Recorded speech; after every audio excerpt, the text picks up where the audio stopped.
Hello, friends and neighbors. Dr. Ken Berry here. I've got a very important video to make for you today, and you need to watch this video all the way to the end because this is an important one. I'm going to kind of pull back the curtains today, and I'm going to talk to you about 7 nutrition lies that you've been told probably your entire life that you may have believed in the past. You may not now, but very many of you probably still believe at least one of these lies. And when I say lie, I don't mean that somebody intentionally misled you. Whether somebody misleads you on purpose for bad reasons, or whether they mislead you with good intentions, the result is the same.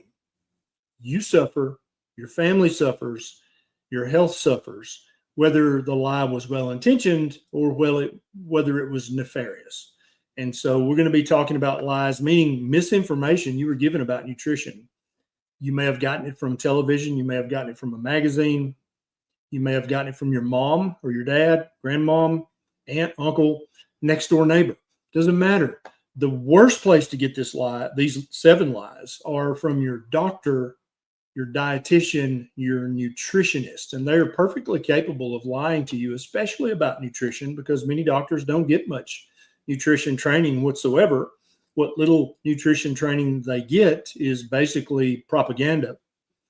Same goes for dietitians and nutritionists. Indeed, many schools of dietetics are paid for by Kellogg's and Kraft Heinz and Mondelez, General Mills and Post.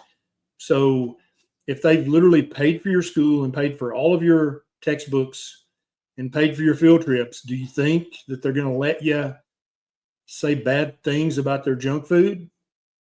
No. So we're going to go through the 7 nutrition lies, one of which you probably believe, but some of you guys, if you're new to this, every single lie I talk about, you may be like, what? That's not true? Or that's never been proven? Because if something's never been proven, yet it's repeated all the time, that's the same thing as a lie. When it comes to nutrition, most of the research is observational. It might show a possible association, but it can never show causation. If you eat this, then this happens. So sit back, relax, and get prepared to, for some of you, have your mind blown. For some of you, you're going to say, oh, I knew that one and that one, but I did not know that one. And I think that this is going to be very, very helpful for you. And this is a video to share. If you've got a friend or a loved one or a next door neighbor that you really like and you value their health, you want to keep them around a long damn time. You don't want to lose them to a heart attack or a stroke or to some other chronic medical condition caused event. Share this video with them. You're welcome to share it on your favorite social media. You're welcome to tag people in the comments. You can send it as a text message or an email, but we've got to get this message out because too many people believe at least one of these 7 lies. And for each lie that you believe, your health is going to suffer to some degree. And for your friends who still believe 4 or 5 out of these 7 lies, their health is going to suffer a lot. They're going to be miserable, medically speaking, nutritionally speaking. They may not even know it. They may think that's normal. It's like it's normal to feel this way, but it's not normal to feel that way. So regardless of where you're watching from, there is a way that you can share this with somebody by tagging them or by clicking the share button and getting more people this message, because people need to know the truth. They need to know that they've been misled, whether it was intentional for bad reasons or whether it was well-meaning, but yet misled nonetheless. So let's get into it. Lie number 1 is meat causes disease. And I'm sure all of you guys have heard this. Red meat causes colon cancer. Red meat causes heart disease. Even in some of the more foolish circles, you'll hear lies like, oh, red meat causes diabetes. None of this has ever been proven to be true. And if we look at the ancestral nature of our species and our diet, if we start looking into anthropology and paleoanthropology, we realize very quickly that meat is the one food that paleoanthropologists can prove that we've been eating for the longest period of time on this planet. So saying that red meat causes some disease, fatty red meat, oh, it causes this, that, or the other. That would be like saying drinking water causes a disease or breathing air causes a disease.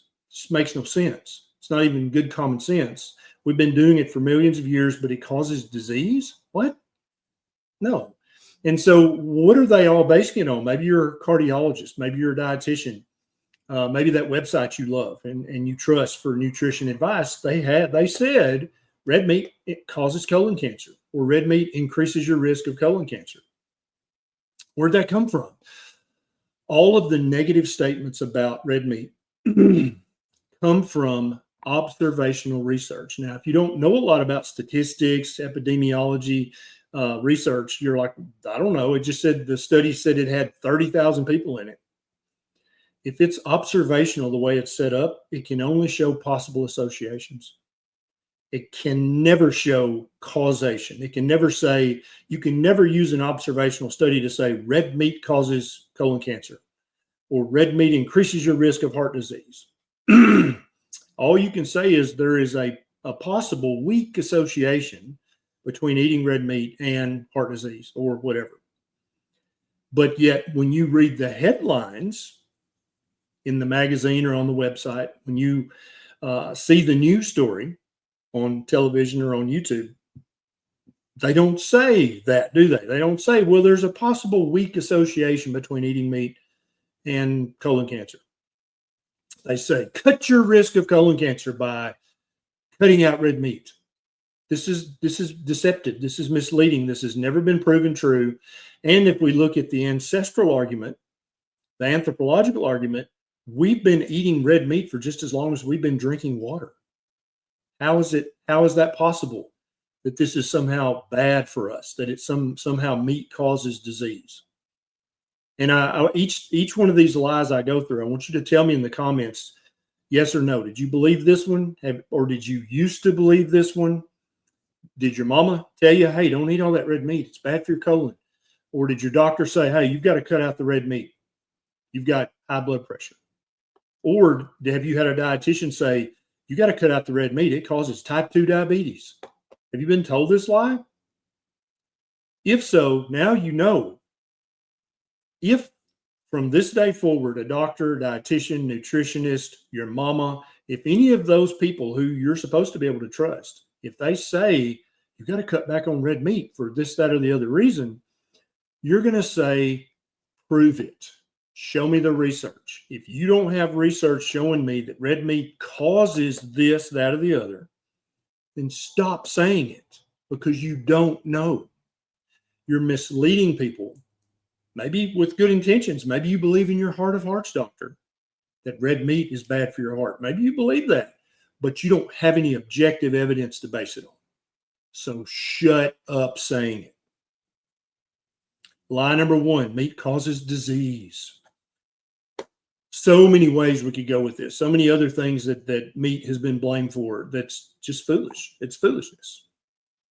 Now let's talk about lie number two.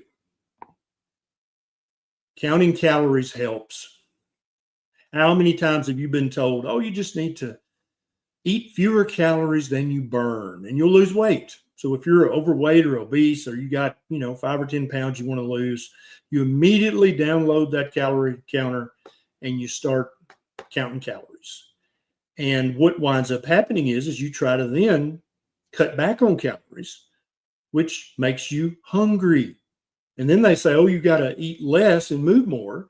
So you cut back on calories. So you're not eating enough food for you. And then you start jogging, or you start going to aerobics or CrossFit.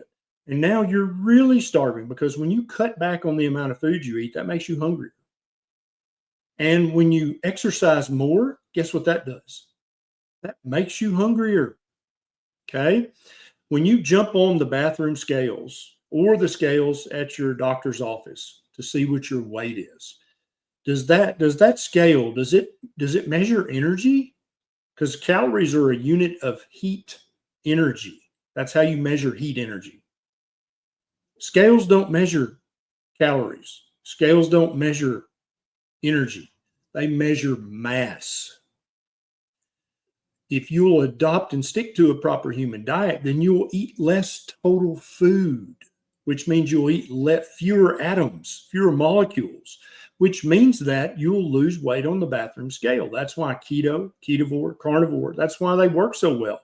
You wind up eating less atoms because the healthy animal fat and the healthy animal protein in keto, ketovore, carnivore diets keeps you satiated for longer periods of time. They make you full and they keep you full. So that gives your body an opportunity to burn the stored fat, to metabolize that stored fat, which is what you're trying to get rid of. When you say you want to lose weight, you're not meaning I want to lose muscle, because that's what you're going to lose with Ozempic or Wegovy or Mounjaro. You're going to lose muscle mass. You're going to lose bone density. You're going to lose fat too, no doubt. But you're going to lose muscle mass and bone density. You don't want that. You want to lose fat. And the way you lose fat is by eating fewer food molecules. And the way you do that without starving to death is by eating a diet that's very satiating, that's full of healthy animal protein and full of healthy animal fat. Counting calories is a recipe for disaster. Weight Watchers has been having people count calories since 1969. And if that worked, we would have gotten rid of the obesity epidemic back in the late 70s, early 80s, right? Because everybody's tried Weight Watchers at least once. The problem with Weight Watchers is you can only do it for a month or 3 or 6 months, and then you quit because you're starving, you're miserable, you're fatigued. You've maybe lost 20 pounds, but as soon as you stop, you gain it back plus 10 more. Counting calories is a fool's errand. If you eat a diet that's very satiating, that makes you full and keeps you full for a long time, you burn fat, you metabolize fat and get rid of it. There are fewer atoms in your body. So when you get on the bathroom scale, which weighs atoms, it does not weigh energy, it will say, hey, there are fewer atoms in your body. Your body has less mass now than it did before. That's what weight loss means. Have you ever heard it explained that way before? Most people with any degree of common sense and intelligence, when you explain it like that, they're like, I never thought of it that way. I just thought if I cut back on calories, somehow magically the atoms would go away. That's not how it works. Not how it works. Counting calories is a fool's errand. If you count calories, you might lose weight because you're eating less total food. Okay? You're eating less atoms. But if you're doing that through the strategy of starving yourself, which is what calorie counting is, you cannot do that long term. It's impossible. Human beings are wired to eat when hungry, just like every mammal on this planet. If you take a fox and you lock it in a cage and you don't feed it enough food, when it gets hungry enough, it'll knock its teeth out chewing through the metal cage to get out so that it can eat enough food. Humans are just like that. We're the same way.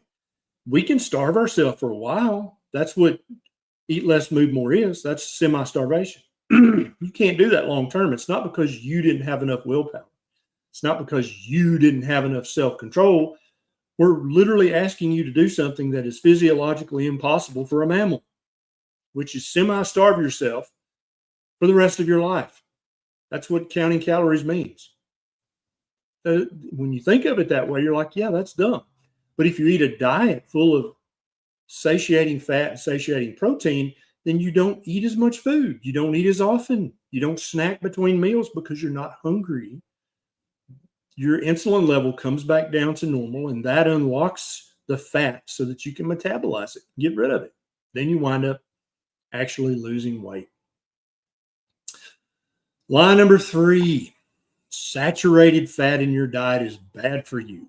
Now, for many people, if you're fat, right, if you've got extra fat you want to lose, then it doesn't seem to make sense that eating fat would help you lose fat.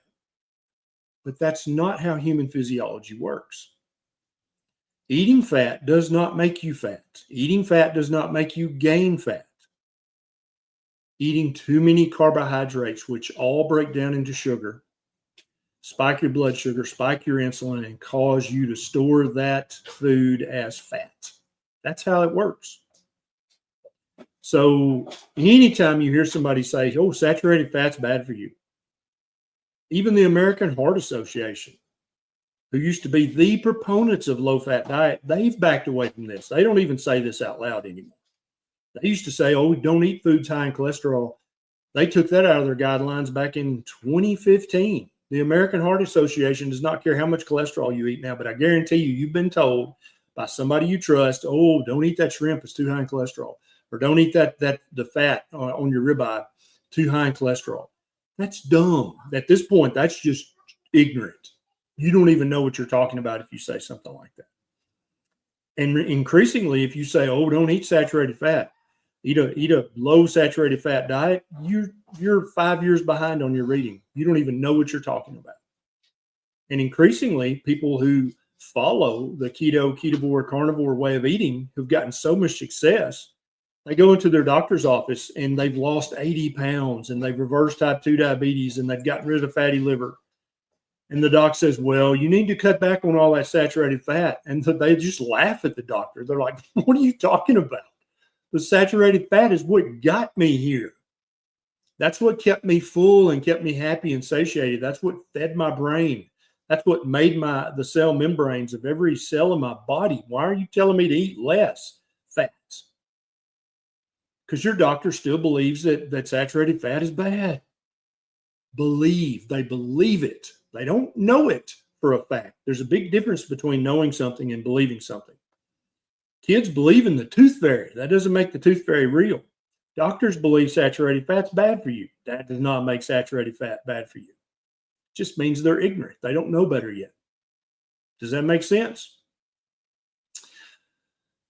Saturated fat is good for you. The saturated fat in animals, animal fat, is one of the healthiest foods you can put in your body. Also, the saturated fat from coconut oil is very healthy, very good for you. It's not bad for you.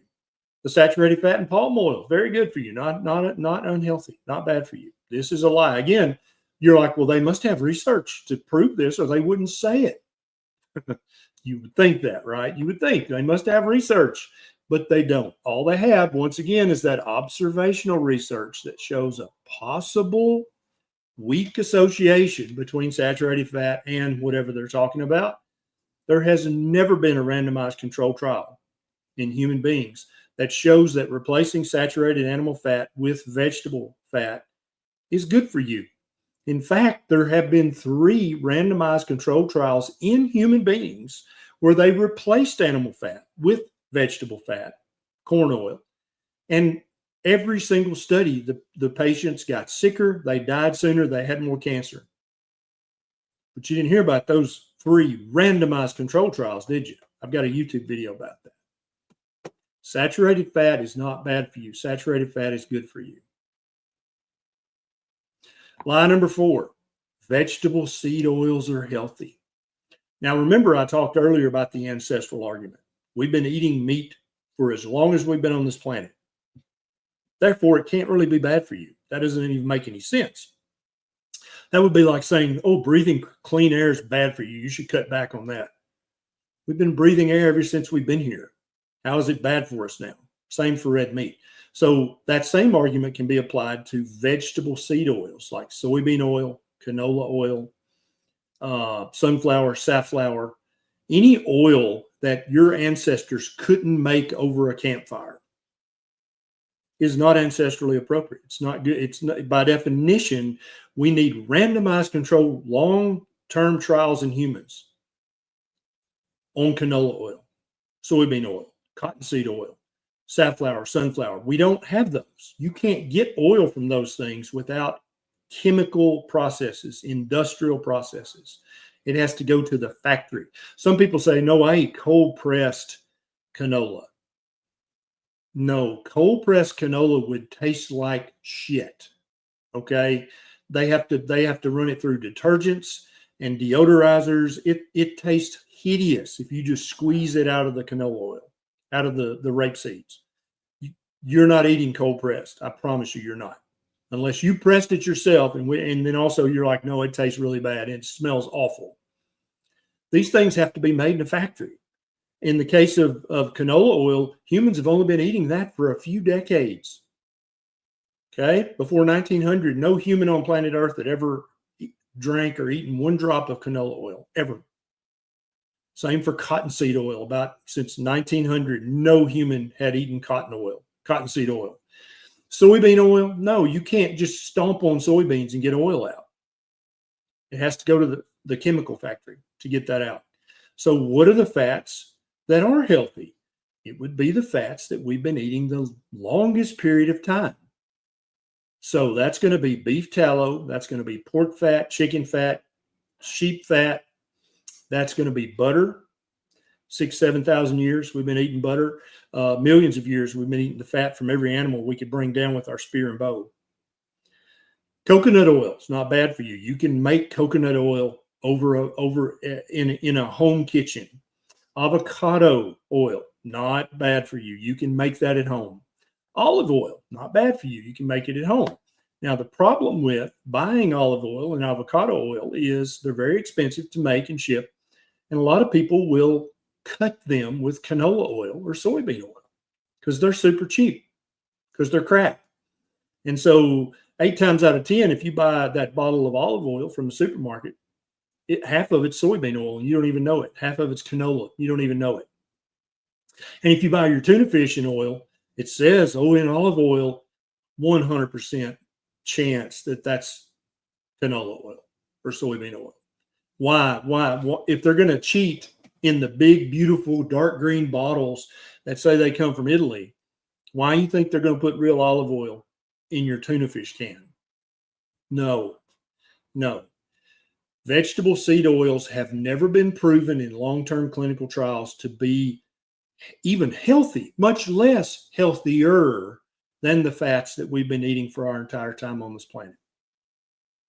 Now, there's something else about vegetable seeds you should know. Plants put something called secondary chemicals in their seeds. These are chemicals that do not benefit the plant in any way. They also put these in their leaves as well. And scientists have done this, the secondary chemicals are put there to discourage other animals like me and you from eating their seeds and from eating their leaves. Secondary chemicals. Now, scientists have actually done this experiment. They would go in and they would change the genetic code of the plant so that they didn't make the secondary chemical, and it didn't hurt the plant's health at all. That's why we call them secondary chemicals. The plant does not need these secondary chemicals at all. They're in there just for chemical defense so that you don't eat their seeds. This is why so many people have chronic inflammation if they're eating lots of seeds and nuts. If you're going to eat a seed or a nut, make sure it's roasted, hopefully sprouted and soaked. That's going to knock down a lot of these secondary chemicals, but not all of them. But when it comes to cooking oil, never use vegetable shortening. Never use plant butter. What an oxymoron. That should be illegal to even put on there. Butter is made from milk, as my recent YouTube video informed. Evidently, a lot of people don't know that. They think butter, I don't know, comes from a flour or something. But that's where butter comes from. It's the fat from milk, fresh milk. They take the fat out. That's what butter is. Those are healthy fats. The 3 healthy fats that come from vegetables are coconut, avocado, and olive, if they're real, if they haven't been adulterated. But I would much prefer that you focus on cooking with lard, butter or ghee, beef tallow. Those are the 3 easiest to get, the 3 least expensive, and the 3 that are healthiest for you. Now, depending on what part of the world you live in, because we have people watching this from all over the world, there may be another animal fat that you use, and that's totally fine. The cheapest animal fat you can buy, hydrogenated lard, right? That big tub of lard, that is 100 times better for you and more ancestrally appropriate than cottonseed oil or canola or soybean oil. Stop eating those oils. If you go to your friend's house or your mother-in-law's house and you see vegetable oil, vegetable shortening, canola oil, soybean oil. Throw it in the garbage when they're not looking. You'll actually that's a labor of love. You'll be doing them a favor. Replace it with lard or beef tallow or butter. And they might not thank you, but they should thank you. Number 5, this is a big lie. So many people believe this, that overall, if you had to pick, eating plants is probably healthier than eating meat. Plants are the healthiest option. And that's why there have been great authors who I have a lot of respect for have said, eat plants, not too much, just a little, just eat, don't eat much, but eat mostly plants. There's not a shred of research that proves that is true. And in fact, carnivore has become very, very popular. And it's not just bros eating, it's not just gym bros eating carnivore. Okay. The percentage of women in the carnivore community it's very large. Tons of women have started eating a carnivore diet and reversed their PCOS. Women have improved their acne. Women have obviously lost weight. They have reversed PCOS, so many things. And we're not even going to get into mental health today. But so many women have used a carnivore diet because plants are very often not the healthiest option. Most plants, you should never eat them raw because of the secondary chemicals I talked about earlier. These chemicals are in their leaves to protect them from being eaten. The secondary chemicals don't give any benefit to the animal. They are their chemical defense system. Plants can't run away or hide. They can't bite you. So they poison you. That's what they do. Now, the more you cook plants, the more you get rid of these secondary chemicals. If you soak the plants, if it's a seed or a nut, if you sprout it, if you roast it, the more you cook plants, the fewer and fewer of these secondary chemicals are left. But there are so many people out there that think, oh, the healthiest thing in the world is a big ass salad with a bunch of raw vegetables. And then they have chronic acne, they have PCOS, they can't lose weight, they have chronic skin inflammation, irritation, chronic skin conditions, they have mental health issues, they have joint issues, they have gut issues coming and going. And they're like, I don't understand. I'm eating all these salads. I'm making all these vegetable smoothies. I don't understand why I'm so sick. These plants do not want you to eat them. Human beings invented cooking so that we could decrease the secondary chemicals in plants and in fungus and in other things. That's why we invented cooking. That's part of the reason we invented fermentation, because also when you ferment plants, you cut way down on these secondary chemicals. And there's a long list of these secondary chemicals. Some of them, their names are too long to even say out loud because you lose track of the syllables. You've heard people talk about oxalates, lectins, phytates, phytoestrogens, saponins. There's a long list. These are not there to help you. Okay. There are a lot of gurus out there. Some I used to have great respect for. I'm not going to say any names, but they believe that these things are hormetic stressors on the human body. They know it. They know they stress the body, but they think that's a good kind of stress, like doing a workout or doing a cold plunge. Ingesting chemicals that are designed to make you sick, that's not a hormetic stress. That's a pathological chemical stress on your body. So if you're going to eat vegetables, I'd cook them or roast them or sprout them or soak them or a combination. Plants are not the healthiest choice. Meat, eggs, seafood, those are the number one healthiest choices for a human being. Now, I'm not saying you should not eat plants. I'm just saying you need to be aware that plants do not want you to eat them, and they damn sure don't want you to eat their babies. That's their seeds. That's how they reproduce. That's how they don't become extinct. That's why in most cases, the seed and the nut have the highest levels of these secondary chemicals. Think about that. They literally are trying to not poison you to death, not kill you flat out, unlike, some plants are. Hemlock is trying to kill you flat dead if you eat their seeds. Castor beans, castor plants. They're flat out trying to kill you. If you crunch up 3 or 4 of their beans, their seeds, their babies, you will die. Okay. Some plants are much more toxic than others. The nicotine and caffeine in plant leaves are there to discourage insects from eating them. They're great insecticides. Insects eat them, they get sick. Now, humans, we seem to get benefits from nicotine and caffeine. Some would argue with that, and I'm not 100% sold on either argument. I'm a personal fan of caffeine. Some people are personal fans of nicotine. Not smoking. Please don't smoke cigarettes. That's dumb.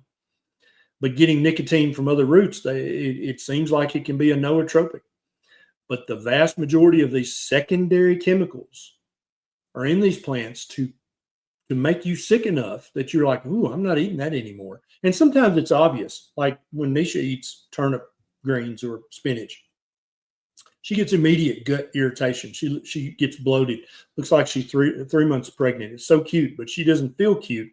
She feels miserable. But before we knew about a proper human diet, she would have just been like, oh, I ate something. I don't know what it was. Because obviously we'd never blame the spinach because number 5, plants are healthiest. We would never blame the spinach. We would have blamed something else in the meal.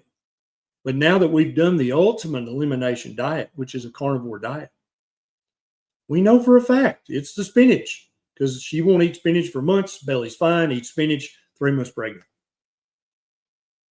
Bloated. Now, I actually have a free guidebook that's called The Proper Human Diet. It's about 60 pages long. You can get a free copy if you just go to drberry.com and look for the guidebook, and I'll email you a free copy. That's how easy it is to get all the principles of a proper human diet. But plants can play a role in your proper human diet if you're low carb or if you're keto or even ketovore, but they cannot be the predominant thing in your diet. And they definitely, you can't eat them raw or you're going to suffer from inflammation somewhere in your body. Number 6, and this is a big one. Oh, grains. Grains are the healthiest. Bread is the staff of life. Whole grain bread is that's one of the healthiest options you can eat. This is not true. This is false. Wheat, rice, oats, corn, soybeans, all the beans and all the peas, all the grass seeds. These things are starvation foods. These are foods that people eat when they can't get meat or eggs or seafood. These foods are great for keeping you from starving to death, but they are not health foods. They're not health optimizing foods. Grains are full of these secondary chemicals because what is a grain? Think about it. It is the baby of the wheat plant, the baby of the corn plant, the baby of the oat plant. You're eating its baby. It's going to be full of secondary chemicals. So that means they're going to have to send that to the mill and then to the chemical factory to get all of those secondary chemicals out. You're going to be left with nothing but starch. And what does starch break down into? Sugar. And just wait for what number 7 is. All grains are. Wheat, rice, oats, corn. All beans are. Any bean, any pea, any legume, including peanuts, these are the seed of those plants. They are full of secondary chemicals meant to cause inflammation in your body and discourage you from eating them. And starch. That's literally all that's in there. And they do contain a few minerals and a few vitamins, but very often the anti-nutrients in the grains and the beans are so high that they've locked up the vitamins and minerals. You can't even get access to them. And a great example of this is spinach. Spinach is supposed to be a great source of iron, right? Well, first of all, it's non-heme iron, which is not absorbed as quickly and as completely as heme iron from animals. But also, you would have to eat multiple pounds of spinach, like 7 or 8 pounds of spinach, to get as much iron as you would get from 4 ounces of beef. It can be ground beef, it can be steak, doesn't matter. 4 ounces of beef has more usable iron than 5 pounds of spinach. When's the last time you ate 5 pounds of spinach? And so when these poor people who are trying to follow a plant-based diet, and they eat a serving of spinach, 2 or 3 ounces, and they cook it because they already figured out that if I eat that spinach raw, I'm going to get bloated. I'm going to get joint inflammation. My skin's going to flare up. Something's going to happen. So they cook it. And then they're still anemic. And they're like, I don't understand why I'm anemic. I eat iron. I eat spinach all the time. You're only absorbing about 2% of the iron that's in the spinach. Has your dietitian ever told you that? Has your doctor ever told you that? Nobody ever told me that. I never learned that in my tiny nutrition class in medical school. And I'm a rare doctor. My medical school actually had a very small nutrition class. My second year of medical school. Most medical schools don't teach nutrition at all. There is no nutrition class their entire 4 years. But I had a little one, but they never told me that the iron in spinach is you only absorb and use about 2% of that. Wonder why they didn't tell me that, because they believe lie number 5, plants are healthiest. Always, if there's an option between choosing plants and choosing meat, always choose the plants. They're healthier. This is bullshit. This is not true. If you've got a choice between eating meat or eating grains, you should always choose the whole grain. It's healthiest. No, this is not true. If a doctor or a dietitian tells you that, it's a lie, because it's their job to know better. If your mama tells you that, she means well, but she's just wrong.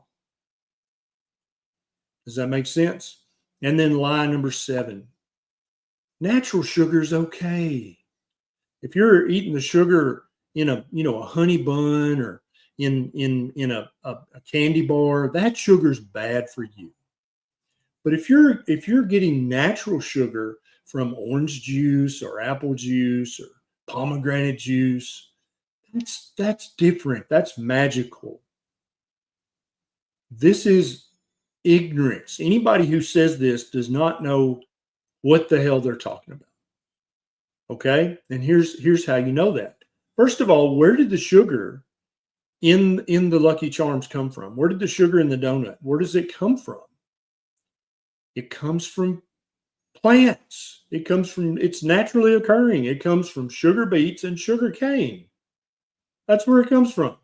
High fructose corn syrup. Oh, that's a bad chemical. That's really bad. Wait, that comes from corn. So whether you're getting your high fructose corn syrup from a Coca-Cola, or you're getting lots of glucose and fructose from drinking a big glass of orange juice, they're the same exact sugar. There's no difference. High fructose corn syrup, that's about 55% fructose and 45% glucose. Okay? Grape juice, apple juice, orange juice, it's about half fructose and half glucose. It's the same literal same exact sugar. And so here's why this is so important. There's a lot of people out there that they're living on Pepsi Cola and Doritos, right? And TV dinners. They just live on that. And then they're like, I got to get healthy. I'm too fat. I'm pre-diabetic. I'm whatever.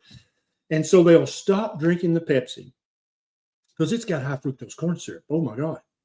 They'll stop drinking the Pepsi and they'll start drinking. So they were drinking a gallon of Pepsi a day, a 2 liter a day of Pepsi. So they stop that and they start drinking a 2 liter of orange juice a day. Pop quiz. If you switch from Pepsi to orange juice and you're drinking the same amount, are you getting less sugar, more sugar, or almost exactly the same amount of sugar from the orange juice as you were getting from the Pepsi? It's the same. It's the same amount of sugar. A lot of fruit juices actually have more fructose in them than high fructose corn syrup. Okay? So natural sugar, and I'm not saying never eat some low-carb berries. That's fine. It's fine to eat low-carb fruit occasionally. I think that's fine for most people. But to drink fruit juice or to make fruit juice smoothies, that's got more sugar in it than Coca-Cola, than Dr. Pepper, than Mountain Dew. That's not any different. And it's the same exact sugar. It is glucose and fructose. There's no difference. So these 7 lies, now I want you to tell me in the comments, how many of these did you used to believe, but you now know better? Tell me 2 out of 5, 3 out of 5, 1 out of 5. Maybe you believe them all, 0 out of 7. Maybe you knew all 7 of these, so 7 out of 7. Tell me in the comments. I want to see how many of these that you knew. Now, so a lot of people, when I go through these 7 lies, they're like, my whole life has been a lie. Everybody that I've ever trusted, from my doctor to my dietitian to my mama to my psychologist, have all told me at least one, if not multiple, of these lies. How do I know who to trust? Here's how you know who to trust.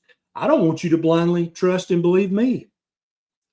I want you to try 90 days of beef, butter, bacon, and eggs. Just try it for 90 days. What's the worst thing that could happen? If you have any chronic skin condition, if you have any chronic uterine condition like PCOS, if you have any chronic joint condition, arthritis, stiffness, pain, if you have any kind of chronic gut problem, oh my God, if you've got a gut problem, you need to try 90 days of beef, butter, bacon, and eggs. Irritable bowel, Crohn's disease, ulcerative colitis, chronic reflux, gastritis, esophagitis. If you have any of these things, it's SIBO goes away in 2 to 3 weeks on beef, butter, bacon, and eggs. If you have any of these gut conditions, any of these skin conditions, dermatitis, psoriasis, eczema, acanthosis nigricans, if you have any of those skin conditions, try 90 days of beef, butter, bacon, and eggs. If you have any mental health condition, anxiety, depression, OCD, even schizophrenia, try 90 days of beef, butter, bacon, and eggs. And you're like, that's crazy. How? That's not going to do anything. Okay, fine. The best way for you to prove me wrong. You know what the best way for you to prove me wrong, and you can come back to this video and you can leave a comment in 90 days and say, Dr. Barry, you were full of shit. That didn't help me one bit. Is to do 90 days of beef, butter, bacon, and eggs. And then come back here with authority and say, that did not help my psoriasis at all. That did not help my irritable bowel. That did not help my joint pain. That did not help my mental health. You're a big fat liar, Dr. Barry. I welcome you to do 90 days of beef, butter, bacon, and eggs. And then come back to this video and leave a comment if I was full of crap. You going to take that challenge? You want to take that bet? I'm confident because before I went to medical school, I had a degree in animal biology. I studied animals, mammals, primates. That's what my undergraduate degree was in. Then I went to medical school and specialized in human biology and physiology, human biochemistry, human molecular biology. And then when I got fat and pre-diabetic as a young doctor, I'm like, I think I must have missed something in nutrition class because this is not working for me. And when I got fat and pre-diabetic, I tried the American Diabetes Association's diet because I would hand it out to all my patients who I diagnosed with diabetes. I'm like, you need to eat this way. This is from the ADA. I tried that. It didn't work. I got more pre-diabetic and I gained 3 pounds. And I'm like, okay, obviously I'm going to have to look around here. And so in my research, trying to fix me, I have rediscovered, because people have discovered it many, many times. Used to 1,000 years ago, it was self-evident what you should eat and what you shouldn't eat. There was no argument. People knew. If you're starving, eat the beans and rice. Eat the grains and beans. Eat the peas and rice. Yes.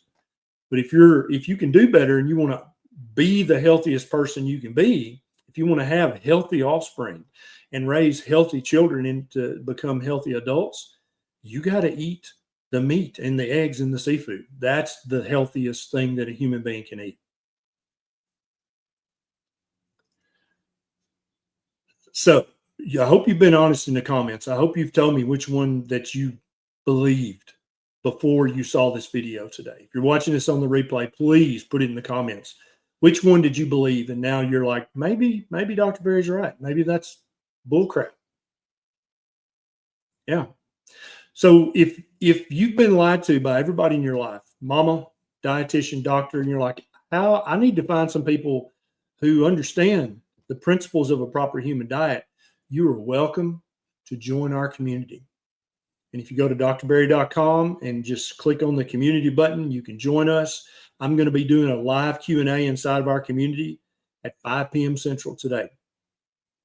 Doing just what I'm doing right now, except it's going to be with a tribe of people that understand the principles of a proper human diet and are using it to transform their health.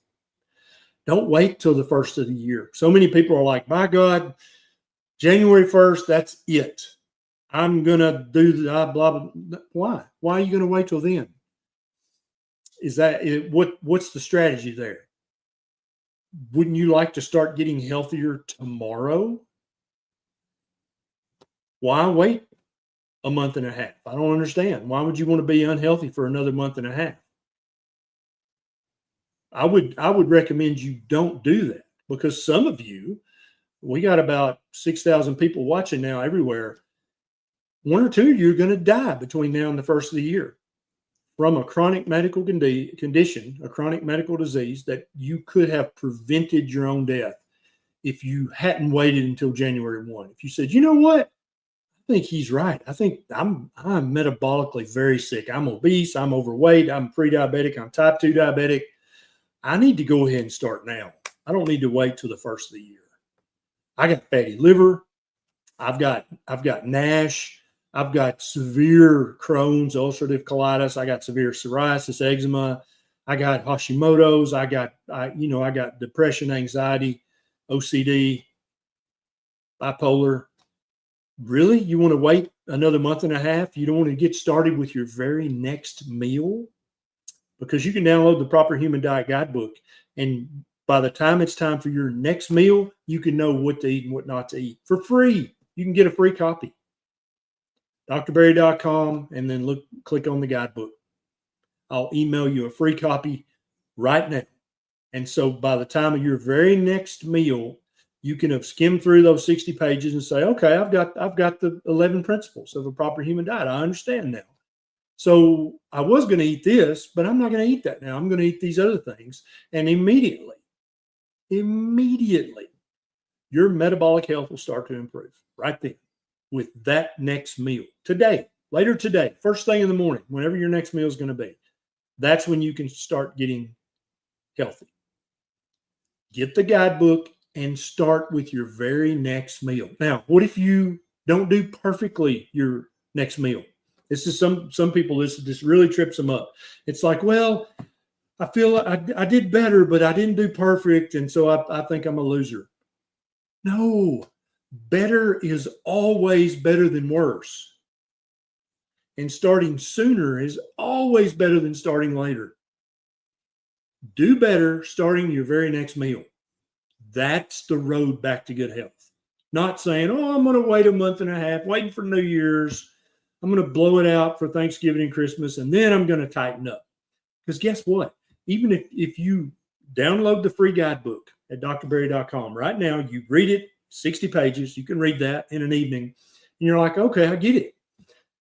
You can still go to Thanksgiving. There are proper human diet foods at Thanksgiving. You can eat all the turkey you want. You can eat the cooked vegetables. You can eat the deviled eggs. You can drink some sparkling water. You can even have a tiny little piece of grandma's pumpkin pie or a tiny little piece of that blackberry. You can have a little piece of that. That's not the end of the world. You can still celebrate your Thanksgiving. When Christmas rolls around, you can go to the office party. Just eat the little hot dogs wrapped in bacon.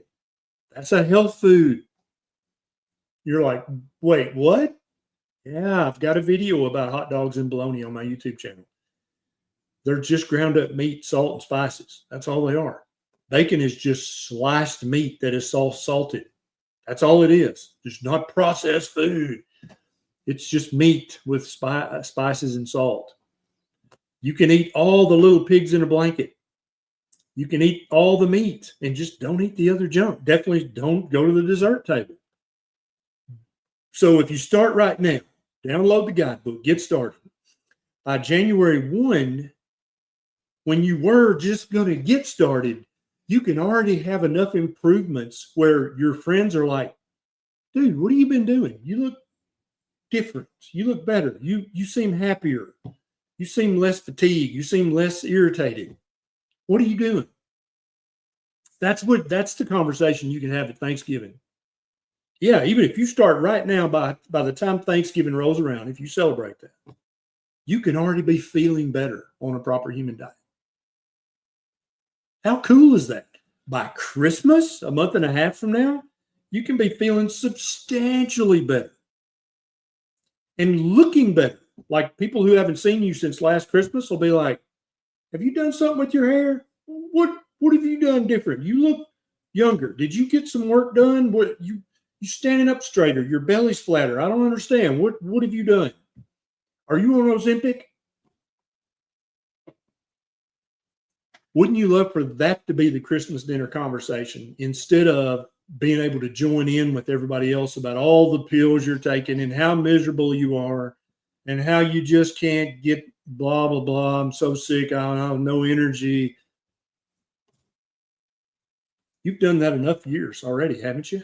Haven't you already done that enough laps around the sun? Don't you want to make Christmas this year different? Don't wait till January the 1st. Go to drberry.com right now and get your free guidebook. There's no gimmick at all. I'll just email you a copy of the thing. It's a PDF. You can print it off, or if you want to, you can print off 10 copies and take some copies to Thanksgiving. Take some copies to Christmas. Leave some copies at your church. Leave some at the library. Help your friends and neighbors and your family. I hope this video has helped you. Now, I'm betting that most of you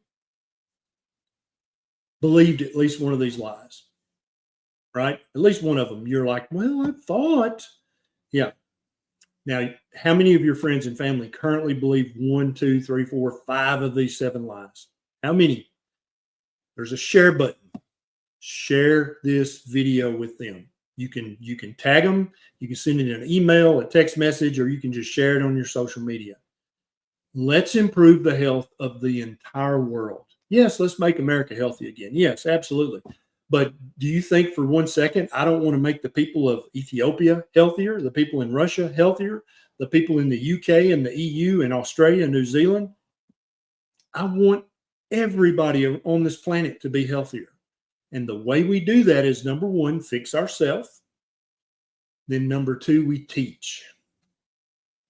And sharing your copy of that Proper Human Diet Guidebook, that's a great way to start teaching. And they see the improvement in you. They're like, dude, woman, you look so much better. You'd be like, here's what I'm doing. Check it out. You can give them a free copy. And so on and so on and so on. I'm not here to make $1 million. I'm here to help 1 million people reverse type 2 diabetes, reverse fatty liver, reverse obesity, reverse hypertension, metabolic syndrome, PCOS, psoriasis, depression, anxiety, bipolar disorder. That's what I'm here to do. Knee arthritis, hip arthritis, chronic bursitis, chronic fasciitis. You can reverse the vast majority of these things by adopting and sticking to a proper human diet, and you can start with the very next meal you eat. That's it. That's all I got for you. Thanks, guys. Please consider sharing this video, and if you want a free copy of the guidebook, go to drberry.com.